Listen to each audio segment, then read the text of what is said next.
My ex is getting married, but he doesn't know I'm the one planning his wedding. 5 years ago, my ex's parents told me I'd never be good enough for their son, and now here they were, sitting across from me, asking me to be their family's wedding coordinator. I laughed at first and simply gestured toward the door. I think you should find another planner. My ex's mom, Kathy, slid a blank check across the desk. I don't think you understand. Our budget is unlimited, and we know your business is struggling. This is practically charity. Don't poor people love charity? Her husband smiled. What's your company motto? We don't say no to your dreams. He smirked. And our dream, Kathy added slowly, is for you to plan the perfect society wedding for our son. If you refuse us, well, you'll find out that shutting down a small business is pretty easy. They pushed a contract forward with the NDA clause highlighted.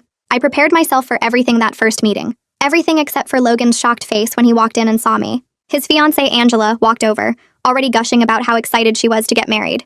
You come highly recommended. His parents said you were the best. Yeah, the best, Logan said sarcastically, his jaw tight from both hurt and rage. I kept my voice professional. Let's discuss your vision for the wedding. For 2 hours, I took notes while Logan's eyes burned holes through me. When Angela stepped out to take a call, Logan pressed, "Why are you here? Why are you doing this?" I couldn't tell him the truth. The NDA was clear. It's my job. Logan laughed. Your job? What a load of BS. You've already hurt me once, and now you're here to ruin my chance at happiness? I pressed my lips together and shook my head. No, your wedding will be perfect. I promise. But it wasn't easy. Each time we settled on certain details for the wedding, his parents would call me adding to the request. Our dream is for peonies to be sprinkled everywhere. My favorite flower. The one I'd carried in my hands when Logan proposed. Our dream is for you to wear your old blue dress to the wedding. The dress I'd worn the day I'd met his parents. Each request was a knife twist. But I smiled and wrote them down, staying true to the motto, we don't say no to your dreams. But what they didn't realize was that the more things they coldly added, the more Logan started piecing things together. Then 2 weeks before the wedding, he confronted his parents.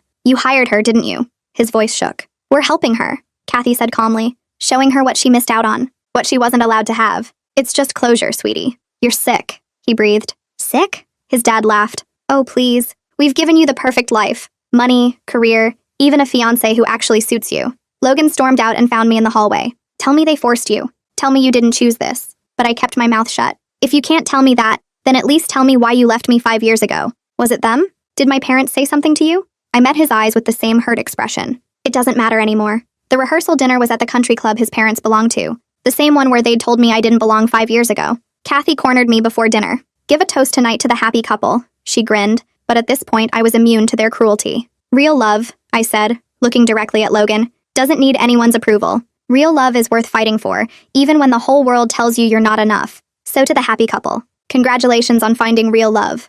I meant each word with all my heart. After dinner, Logan found me on the terrace. I never stopped loving you, he said. I quickly covered his mouth with my hands, shaking my head at him. No, Logan, we're 5 years too late. If I get married tomorrow, my parents win, he argued. But if we try again, they lose. And we win. Don't you want to win? To get back at them? I didn't answer. I just walked away. The wedding day was perfect. Every peony in place.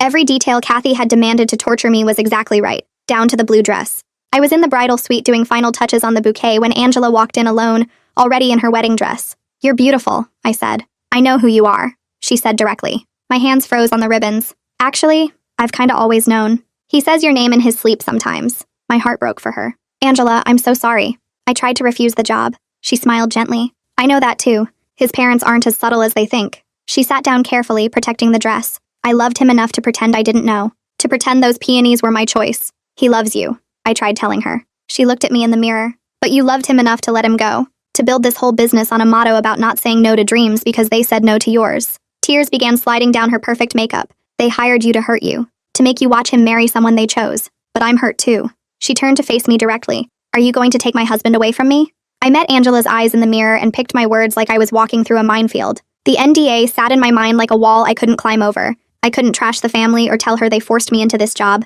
but I could give her something. I won't take your husband away from you today, I said quietly, keeping my voice level even though my chest felt like it was squeezed in a vice. But you deserve to make this choice with open eyes, not blind ones. My hands went back to the ribbons on her bouquet, giving me something to do while the weight of what I'd just said hung between us. Angela's hands shook a little as she reached up to adjust her veil. The fabric slipped through her fingers twice before she got it right. She turned to face me directly, her makeup perfect except for those tears that kept threatening to spill over. Is there anything I absolutely need to know before I walk down that aisle? She asked. Her voice was steady, but I could hear the fear underneath. I wanted to tell her everything. About 5 years ago. About the threats. About why I really left Logan. But the NDA was clear and they'd destroy my business in a heartbeat, so I deflected the best way I could. Powerful people sometimes play games with other people's lives, I said, watching her face carefully to see if she understood. They move pieces around like we're all part of their plan. Angela's eyes got wider and then narrowed as she processed what I was saying. She nodded slowly, understanding way more than the actual words I'd given her.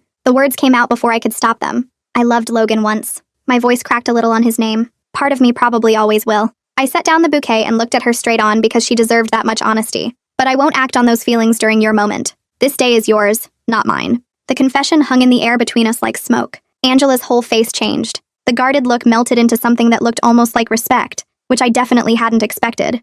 "Thank you for telling me that much," she whispered. Then she did something that completely threw me. She pulled out her phone and started scrolling through her emails. "Look at this," she said, turning the screen toward me. The emails were from 3 months ago. Kathy's name was right there at the top.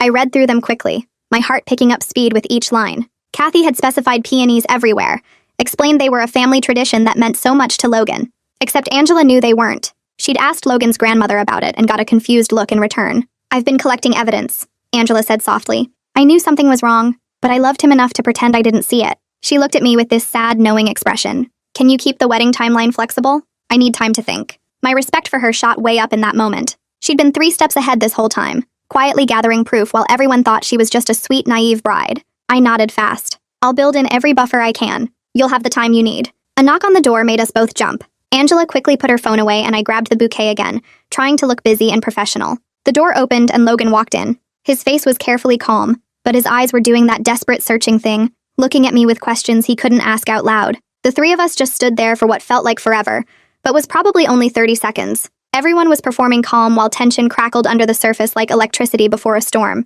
It was the most uncomfortable triangle I'd ever been part of. Angela reached for Logan's hand and squeezed it. He squeezed back, but his eyes kept sliding over to me, then back to her, then to me again. I couldn't take it anymore. "I need to check on the ceremony setup," I said, keeping my voice professional and steady. I slipped past them and into the corridor, my hands shaking now that I was alone. I found Bree near the ballroom entrance, clipboard in hand, looking calm and capable like always. "Hold it, Prelude B," I said quietly. It was our contingency code, the one we'd set up for emergencies when we needed to extend the timeline without making it obvious. She didn't ask questions, just nodded and pulled out her phone. Within seconds, she was texting the musicians and photographer with the adjusted cues. My hands were still shaking, but I kept my voice professional as I confirmed the changes with her. Before I could catch my breath, Kathy appeared at my coordinator's desk near the ballroom. She moved fast for someone in heels that expensive. "We need changes to the photo display," she said, her voice sharp.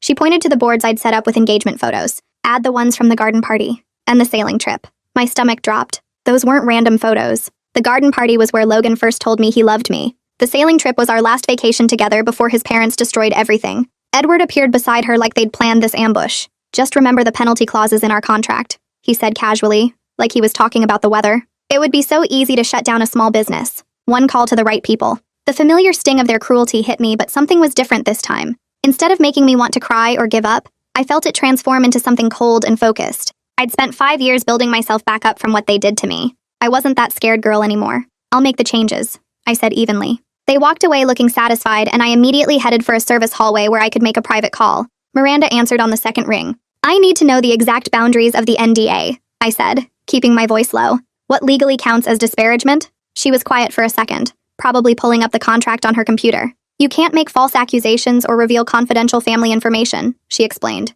"But past events that happened to you personally aren't covered by the current agreement. Your own experiences are yours to share." Relief flooded through me, even though I was still trapped by their threats about destroying my business. At least I had some room to maneuver. I thanked her and hung up just as Nelson, the florist, came around the corner looking stressed. "We have a problem with part of the peony delivery," he said. "There's a delay with the supplier. I'm proposing substitutions that will look identical to guests, but I need your approval." I approved his backup plan immediately, grateful for a problem I could actually solve. The logistics helped me breathe.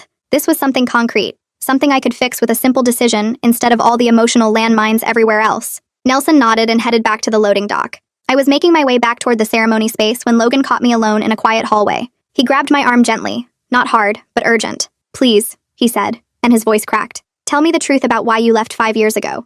5 years of hurt and confusion were written all over his face. I wanted to tell him everything right there. About his parents cornering me at this exact country club, threatening my scholarship, my family's reputation, everything I had unless I disappeared. But not here, not now, not when he was supposed to be getting married in less than an hour. After, I promised him, my voice firm even though my heart was breaking at the pain in his eyes. "We'll have that conversation after the event is over." "After," I repeated, pulling my arm back gently. He stood there looking lost, and I walked away before I could change my mind and tell him everything. I headed back toward the main ballroom, checking my phone for the timeline and pushing down the ache in my chest. The ceremony was supposed to start in 90 minutes, and I had 100 details to confirm before guests started arriving. I spotted Bree near the entrance coordinating with the venue staff and gave her a quick nod before turning down the corridor toward the bridal suite. I needed to check on Angela one more time, make sure her makeup was holding up after those tears. The door was slightly open when I got there, and I knocked softly before stepping inside. Angela was sitting at the vanity again, but this time she had a small white card in her hand and was writing something with careful, deliberate strokes.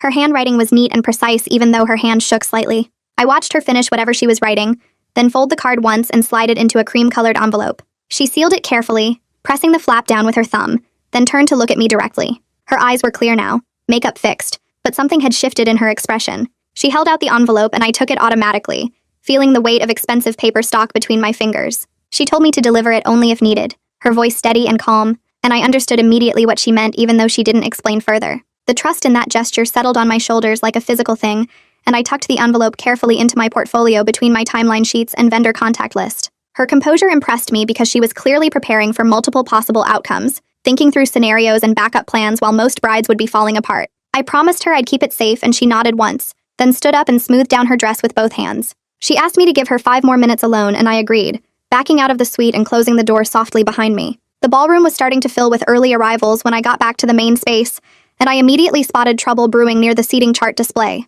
3 of Kathy's friends were clustered around the table assignments, their voices getting louder as they compared their placement to each other. One woman in a pale yellow dress was insisting she should be at table 4 instead of table 7, while another was complaining that her husband's business partner got better positioning. I walked over quickly, putting on my most professional smile even though my jaw was already starting to ache from forced politeness. The next 20 minutes were exhausting as I diplomatically shuffled place cards and soothed egos without actually humiliating anyone or disrupting Kathy's carefully planned status hierarchy. The petty power games drained me more than any of the actual wedding logistics, but I handled each complaint with professional grace and managed to find solutions that left everyone feeling somewhat satisfied. By the time I got everyone seated where they wanted to be, or at least convinced them their new spots were actually better, my face hurt from smiling and my feet were killing me in these heels. I made a mental note to add an extra fee to my invoice for managing difficult guests, because this level of hand-holding was beyond normal coordination work. Bree found me near the gift table and pulled me aside, her phone already out and angled toward me. She showed me the screen where social media posts were popping up from society gossipers and wedding bloggers, all gushing about the fairy tale peony wedding and speculating about the planner's creative vision. Someone had posted photos of the ceremony space with the white chairs and pink arrangements, calling it dreamy and romantic. Another post was analyzing the color palette and predicting this would be the wedding of the season. The online attention made my stomach twist with nerves because it meant more scrutiny on every single detail, more eyes watching for any mistake that Kathy could use as ammunition against me later. I knew she was probably monitoring these posts too, waiting for any slip-up she could weaponize in her ongoing campaign to torture me. I told Bree to keep monitoring the social media, but not to engage with any of the posts or respond to comments. We needed to stay professional and let the wedding speak for itself without getting pulled into online speculation. She nodded and tucked her phone away, then headed back to check on the catering staff in the kitchen. I made my way over to where the musicians were setting up near the ceremony space, weaving between chairs and stepping carefully around equipment cases. The band leader looked up when I approached and I kept my voice low as I explained what I needed. I asked him to add an extra instrumental loop to the processional sequence, building in a natural pause point in case Angela needed time to decide anything before walking down the aisle. He understood immediately without me having to explain the full situation, his eyes showing that professional solidarity that comes from years of working weddings and seeing all kinds of drama. He pulled out his sheet music and made notes with a pencil, adjusting the arrangement right there while I watched. He nodded at me when he was done, and I thanked him quietly, feeling like these small acts of protection were all I could really offer anyone today. The ceremony was going to happen no matter what, but at least I could give Angela some breathing room if she needed it. I was checking the gift table arrangements when I heard Edward's voice nearby, talking to another guest in that casual tone that made cruel comments sound like friendly observations. He was standing maybe 10 feet away with an older man in an expensive suit, and his words carried just enough for me to hear them clearly. He mentioned something about girls from nowhere finally getting to see what real success looks like, and the casual cruelty landed exactly where he intended it to land. The comment was meant for me even though he never looked my direction. Just another reminder that I didn't belong in their world, and never would. I filed the remark away in my memory, keeping my expression completely neutral while rage simmered underneath my professional mask. One day these comments might matter, but today wasn't that day. Today I had a job to do, and letting Edward get under my skin would only give him more satisfaction. I turned away and headed back toward the bridal suite, checking my watch and seeing we were down to 5 minutes before the processional was supposed to start. Angela was standing by the window when I walked in, her veil already in place and her bouquet resting on the vanity. She turned when she heard me and asked me directly what it felt like to leave someone I loved all those years ago. The question caught me off guard, but I answered honestly, telling her it was lonely and devastating, not noble or empowering like people sometimes made it sound in movies or books. Leaving Logan had torn me apart, and I spent months barely functioning, building my business mostly because I needed something to focus on besides the pain. She absorbed my answer silently, her eyes going distant as she processed what I'd shared with her. I watched her face change as she thought through whatever decision she was wrestling with, and after a long moment she thanked me for being honest with her. I saw her squaring her shoulders with new resolve, that same composure from earlier settling back over her features. She picked up her bouquet and I helped her adjust her veil one final time. Then we headed toward the ceremony space together. My phone buzzed in my pocket as we walked, and I pulled it out quickly to check the message. It was from Miranda, a text clarifying the legal boundaries I'd asked about earlier. She explained that events from 5 years ago weren't covered by my current NDA with Kathy and Edward, but I needed to be careful not to make accusations about illegal acts publicly without solid proof to back them up. The legal distinction gave me a thread of hope, even though I was still boxed in by their threats about destroying my business if I stepped out of line. I took a screenshot of her message and tucked my phone away, feeling slightly less powerless than I had an hour ago. At least I knew where the boundaries were now, even if I wasn't sure yet how to use that information. I left Angela with her bridesmaids and made my way toward the groom's room to do a final check on Logan and his groomsmen. The door was open and I could see inside where Logan was standing near the window, his jacket on and his tie perfectly straight. But his attention was fixed on the peony arrangements that Nelson had positioned around the room earlier, and I watched his face go pale and then red as he stared at them. He was clearly connecting dots he hadn't seen before, realizing these flowers matched details he'd never actually approved himself. His parents had literally restaged moments from our relationship without his knowledge or permission, using his own wedding as a stage for their manipulation. I stood in the doorway watching as he gripped the edge of a table, his knuckles going white with the force of his grip. The disgust on his face was visible even from where I stood, and I could see him processing his own complicity in letting his parents control so much of his life. I backed away quietly before he noticed me watching,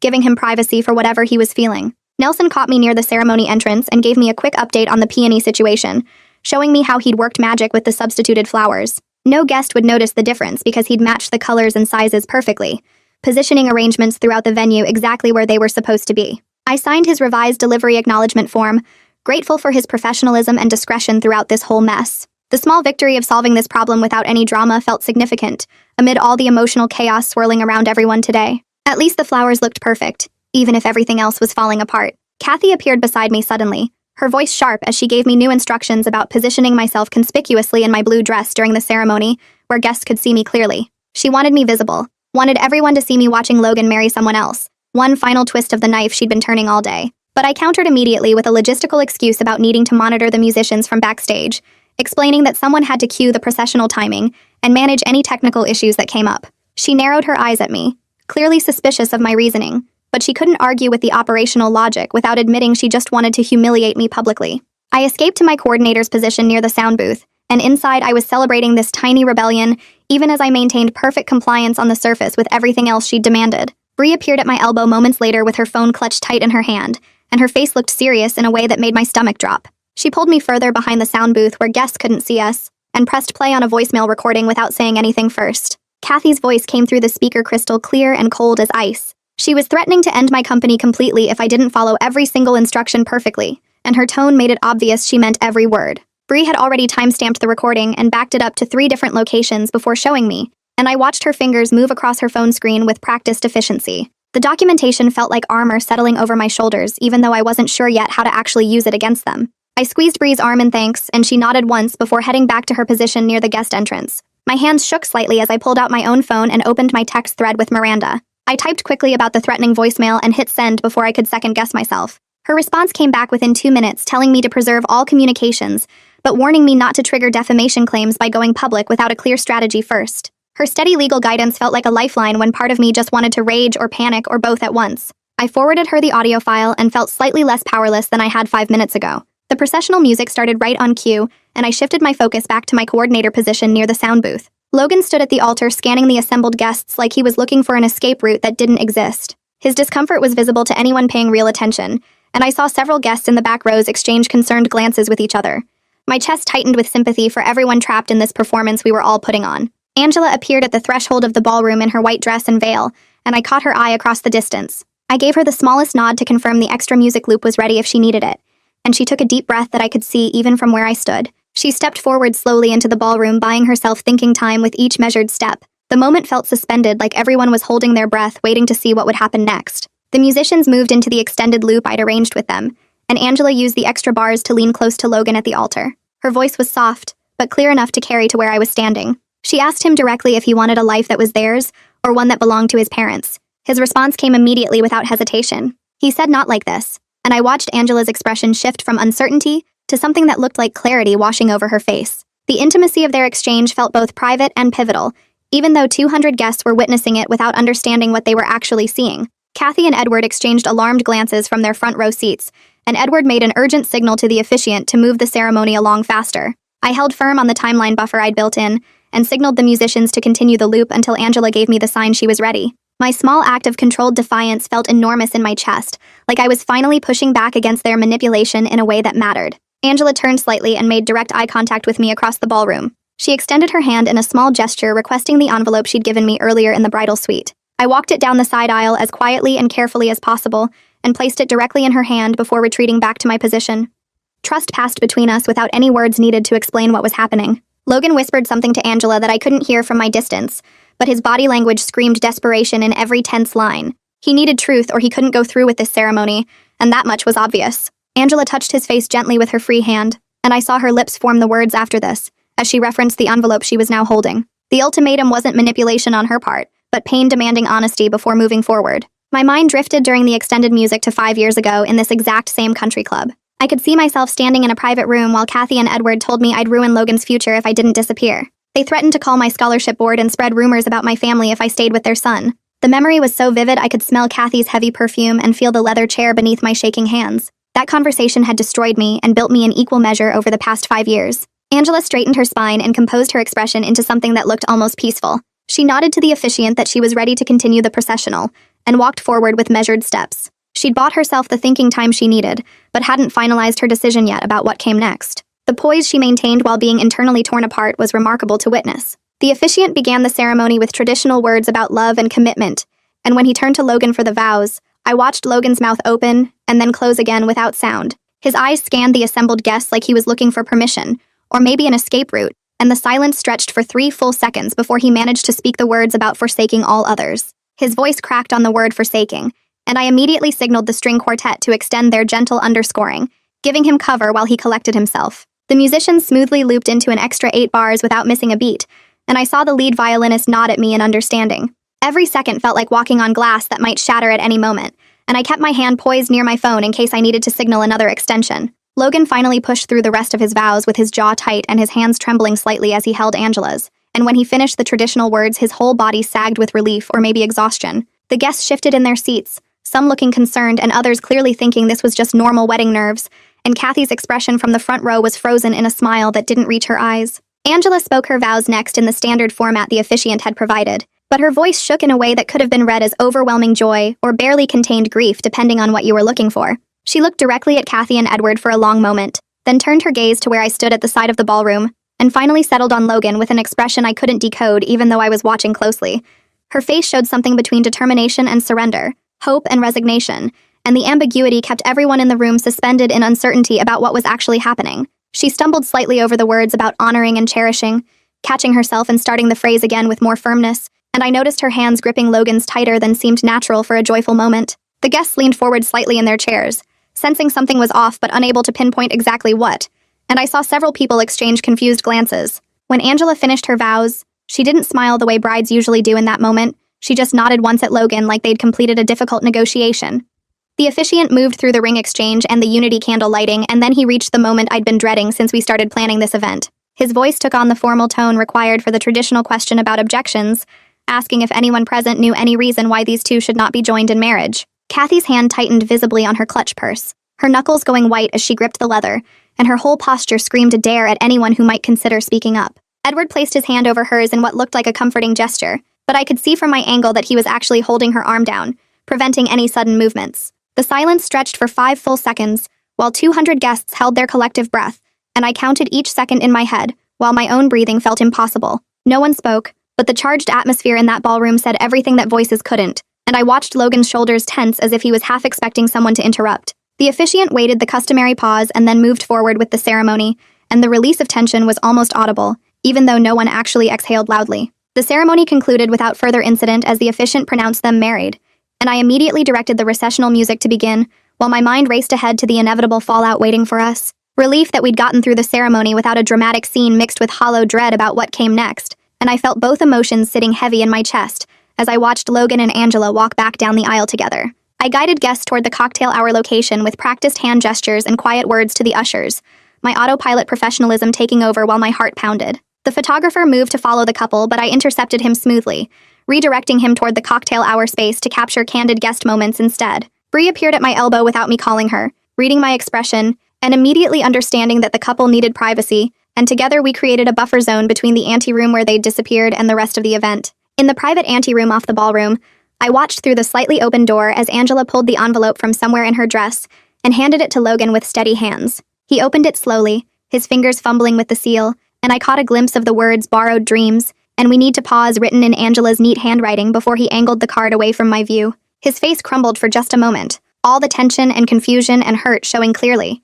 and then something shifted, and his expression hardened into determination as he looked at Angela with new understanding. She was asking him to postpone signing the actual marriage license, to pause before making this legal and permanent, and I saw him nodding agreement even as tears gathered in his eyes. They stood facing each other in that small room surrounded by extra chairs and coat racks, having the most important conversation of their lives in a space meant for storage. And the intimacy of it made me feel like I was intruding even though I needed to be nearby. Logan emerged from the anteroom 3 minutes later and pulled me into an empty service corridor before I could redirect him toward the reception, his hand tight on my arm but not painful. He asked me point blank about 5 years ago, his voice raw and desperate, wanting to know if his parents had forced me to leave him. I looked at his face and saw 5 years of confusion and hurt and anger all mixed together, and I made the decision to finally tell him the truth. The words came out quietly, but clearly as I explained how his parents had threatened my scholarship, how they'd promised to spread rumors about my family, how they'd told me I would destroy his future if I didn't disappear from his life completely. Everything I'd kept trapped inside for 5 years spilled out in that dim corridor, and I watched his face go through shock and rage and devastation in the space of seconds. His whole body went rigid, and then seemed to collapse inward, and he braced one hand against the wall like he needed physical support to process what I was telling him. Angela appeared behind Logan in the corridor, and I realized with a jolt that she'd heard at least the end of my explanation about the threats and manipulation. Tears were sliding down her carefully made-up face, leaving tracks through her foundation, but her composure remained intact in a way that impressed me deeply. She looked at me with something that resembled respect and maybe gratitude, and she thanked me for telling the truth here in private instead of creating a scene at the altar where everyone could watch. Her grace in this moment of personal grief was stunning, and I felt a wave of empathy for this woman who'd walked into this situation without fully understanding what she was stepping into. She reached out and touched Logan's shoulder gently, and he turned to face her with an expression that held both apology and resolve. Logan's voice was steady, but final when he told Angela he couldn't sign the marriage license while still under his parents' control, that he needed to establish real boundaries with them before he could make any permanent commitments to anyone. Angela nodded slowly, processing his words, and then she whispered 2 words that seemed to cost her everything. She said then don't with sad understanding, giving him permission to walk away from the legal binding they'd just performed ceremonially, and I watched 2 people choose painful honesty over comfortable performance. The decision was devastating and brave in equal measure, and I felt my own eyes burning with tears I couldn't let fall while I was still on duty. They stood there looking at each other for a long moment, and something passed between them that felt like mutual respect and shared grief for what they'd almost done. I shifted immediately into problem-solving mode because that's what my brain does when emotions threaten to overwhelm me, and I started outlining a plan to pivot the reception into a postponement announcement.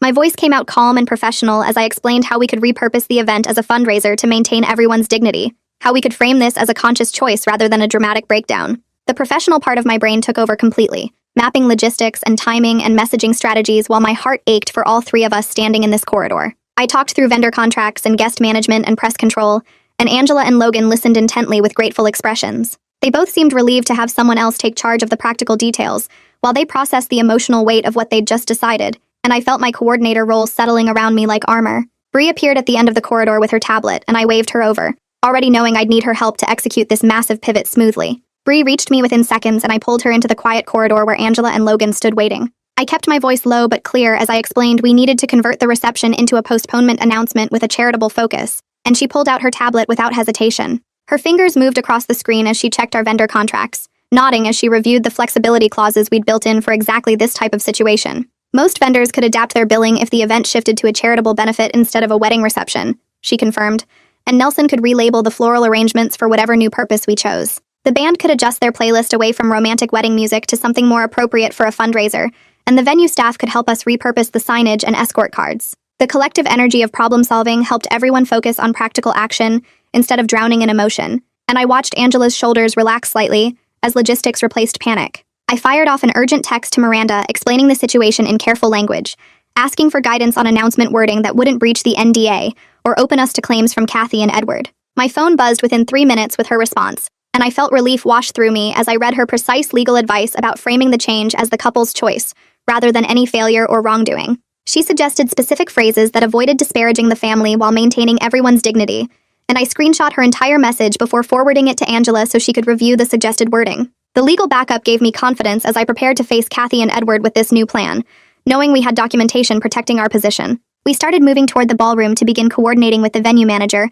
when Kathy appeared at the end of the corridor, her face tight with barely controlled fury as she demanded to know what was happening. Edward materialized beside her, his voice low and threatening as he warned us that he could blacklist every vendor in this building and destroy my business with a few phone calls. My heart pounded, but I kept my voice steady as I cited the specific contract language protecting us, mentioning calmly that we had documentation of their previous threats, including the voicemail Bree had preserved. I watched their expressions shift from rage to calculation as they realized we weren't defenseless, and Edward's hand tightened on Kathy's arm in a silent warning to back down. Logan stepped forward then and faced his parents directly, his voice measured but absolutely firm, as he told them he wouldn't be signing the marriage license today. He made clear he'd discuss family boundaries and their manipulation later in private, but not now in front of 200 guests who deserved better than a public scene. His independence was visible in real time, the way he held his ground without aggression, but with total resolve, and I saw him becoming his own person, right in front of me. Kathy's mouth opened and closed like she couldn't process what she was hearing, but Edward put a hand on her arm and pulled her back slightly. He recognized they'd lost this particular battle and continuing to fight would only damage their own reputation more than ours. Angela touched my elbow gently and asked if I'd stand nearby but not center stage when she addressed the guests, wanting my support without making the announcement about me or our history. I agreed immediately and mentally mapped out a position where she could see me, but guests wouldn't focus on my presence, understanding that she was thinking clearly about optics and dignity even in crisis. Her request showed strength, not weakness, and I respected her more for asking. Bree moved into action with impressive speed, pulling the venue manager aside and explaining the program changes while I texted Nelson about the floral arrangement adjustments we'd need. The venue staff scattered to their stations, reprinting escort cards and updating signage while the band leader reviewed his adjusted playlist with Bree's guidance. I watched my team execute this massive pivot with professional excellence, their competence cutting through my anxiety like a knife. We were making this work despite everything, and pride swelled in my chest even as my hands shook slightly. Nelson appeared from the ballroom with his assistant, both of them carrying boxes of new arrangement cards, and he worked quickly to swap out the wedding labels. Angela selected the charity on the spot, choosing a scholarship fund for first-generation college students, and the symbolism wasn't lost on me as I helped Nelson position the updated cards. She glanced my way with clear intention as she made the choice, and I felt the shift from spectacle to purpose happening in real time. My phone chimed with an email from Miranda containing a brief contract addendum that documented the event's change in purpose and confirmed payment protections for all vendors, plus my full planning fee. The legal backup bolstered my calm as I prepared to manage the public announcement, knowing everything was documented and protected now. I forwarded the addendum to Bree and the venue manager, creating a paper trail that would shield everyone involved. The ballroom doors opened and I could see guests mingling during the extended cocktail hour, completely unaware of the drama unfolding behind the scenes. Angela took a deep breath and smoothed her dress, then walked toward the ballroom entrance with her head high. I positioned myself near the side wall where she could see me, but I wouldn't draw guest attention, and Bree cued the band to prepare for an announcement. Angela stepped up to the microphone looking absolutely beautiful and remarkably composed, her voice steady as she thanked everyone for coming and began explaining the situation.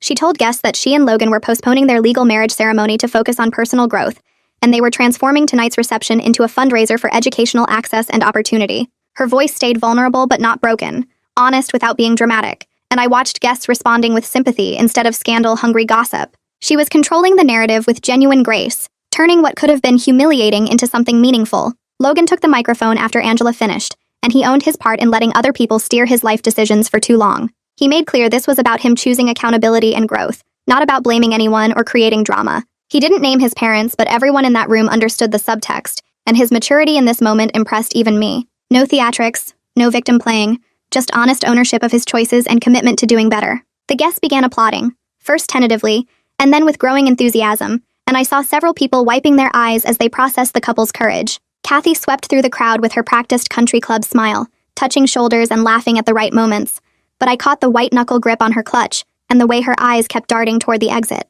Edward worked the room beside her, his voice carrying false cheer as he explained to their friends how proud he was of the young couple's maturity and thoughtful decision. I watched him calculate each conversation, spinning the story to protect their social standing while his jaw stayed tight with barely hidden anger. They were trapped by their own image obsession because making a scene now would damage them more than it would hurt us, and they knew it. Every polite word they spoke felt like swallowing broken glass, but they kept smiling and nodding because their reputation depended on appearing supportive. Kathy caught my eye across the ballroom, and her expression promised future punishment, but for now she was powerless to do anything except perform gracious acceptance. I stationed myself at my coordinator desk near the kitchen entrance and ran the adjusted program with quiet efficiency, redirecting a reporter who showed up asking questions about the postponement, and making sure every vendor got their scheduled payments exactly as our contracts specified. The caterers served dinner on time, the band transitioned smoothly into background music for the charity-focused reception, and guests seemed genuinely moved by the whole situation, instead of treating it like scandal fodder.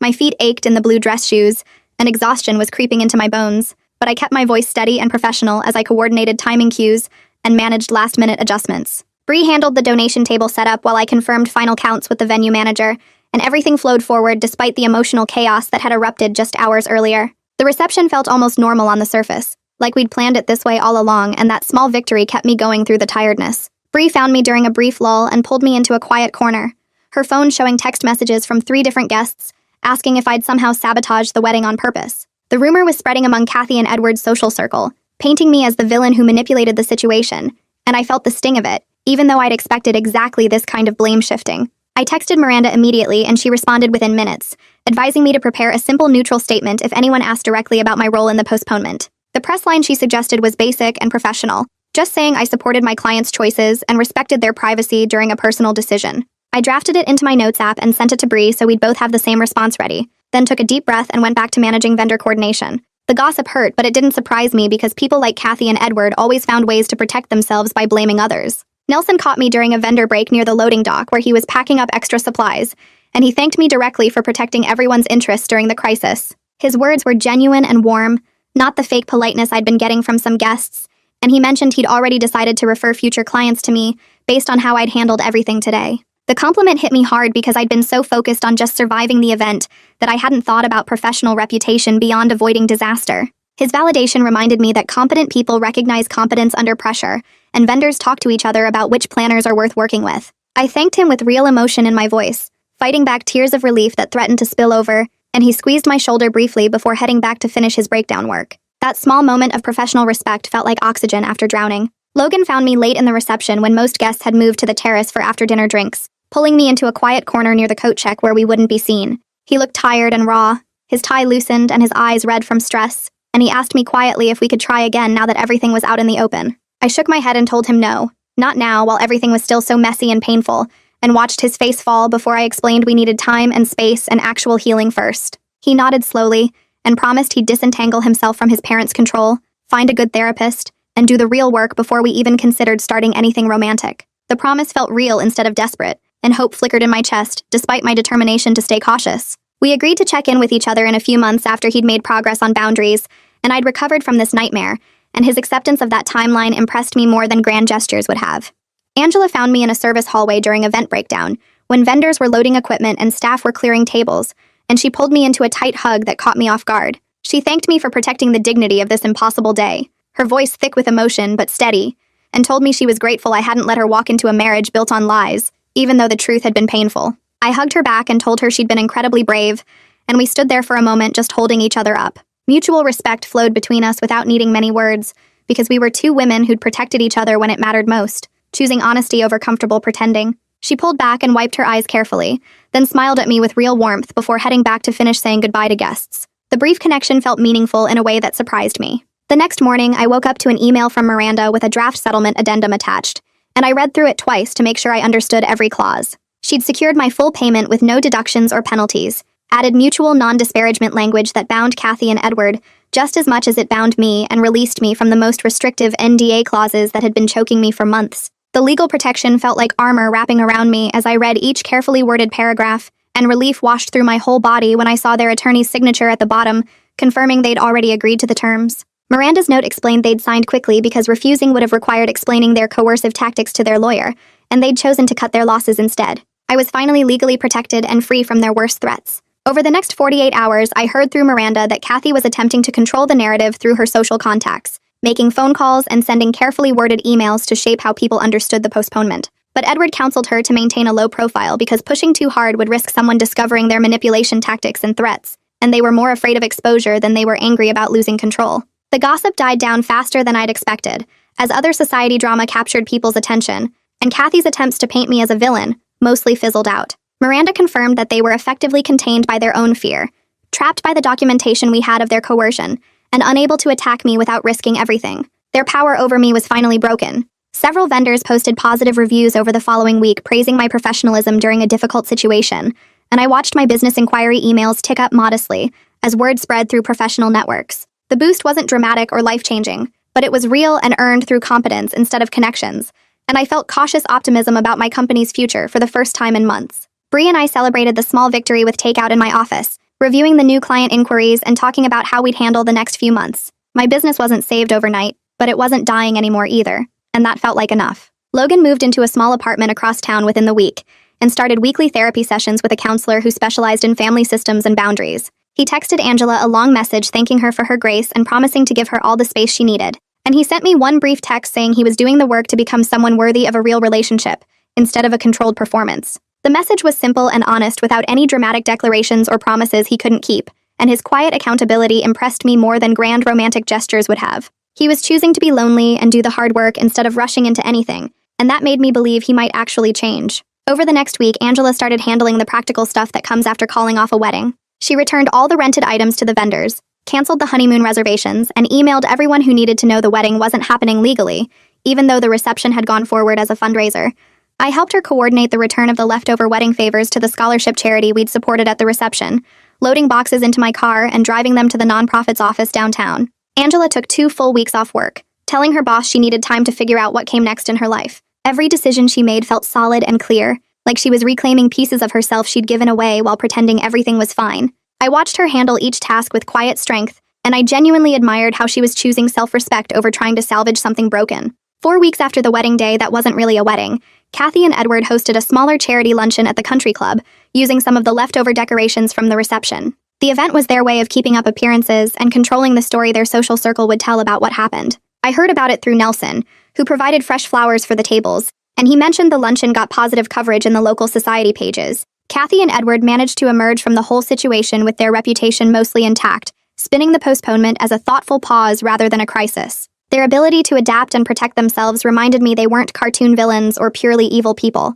just calculating survivors who'd learned how to manage damage and maintain their social standing. They scared me less now, but I also respected their skill at self-preservation even if I hated their methods. 3 months after the wedding day, Logan texted asking if I'd meet him for coffee at a neutral cafe downtown, and I agreed because enough time had passed that I felt ready. We sat across from each other at a small table near the window, both of us awkward and careful with our words. He told me about his therapy sessions and how he was learning to set boundaries with his parents, and I shared how my business was slowly recovering. We talked honestly about maybe trying a relationship again but keeping it slow, with both of us staying in separate therapy and no official labels yet. The conversation felt strange, hopeful, and uncomfortable at the same time, like we were meeting each other fresh instead of picking up where we'd left off 5 years ago. We agreed to see each other again the following week, just coffee and talking, nothing rushed or dramatic. The desperate longing we'd both carried for years had shifted into something quieter and more cautious, a warmth that didn't demand immediate answers. That same week, 2 new clients contacted me through referrals from vendors who'd worked the wedding, and I signed both contracts after careful review. The boost to my business felt earned through competence rather than connections, and I updated my internal thinking about how I'd run my company going forward. My public motto would stay the same because it genuinely reflected my values, but privately I'd learned I could say yes to dreams, while also saying no when someone's dream required hurting me. I'd set boundaries now, protect myself, choose clients who respected me as a professional instead of seeing me as a tool for their games. Life wasn't perfect or tied up neatly, but it felt real and genuinely mine for the first time in years, built on truth instead of fear or other people's control. So yeah, that's the story. Nothing scripted, just me sharing something that stuck with me. Thanks for listening. It really feels like chatting with a buddy. Subscribe if you want to keep hanging out.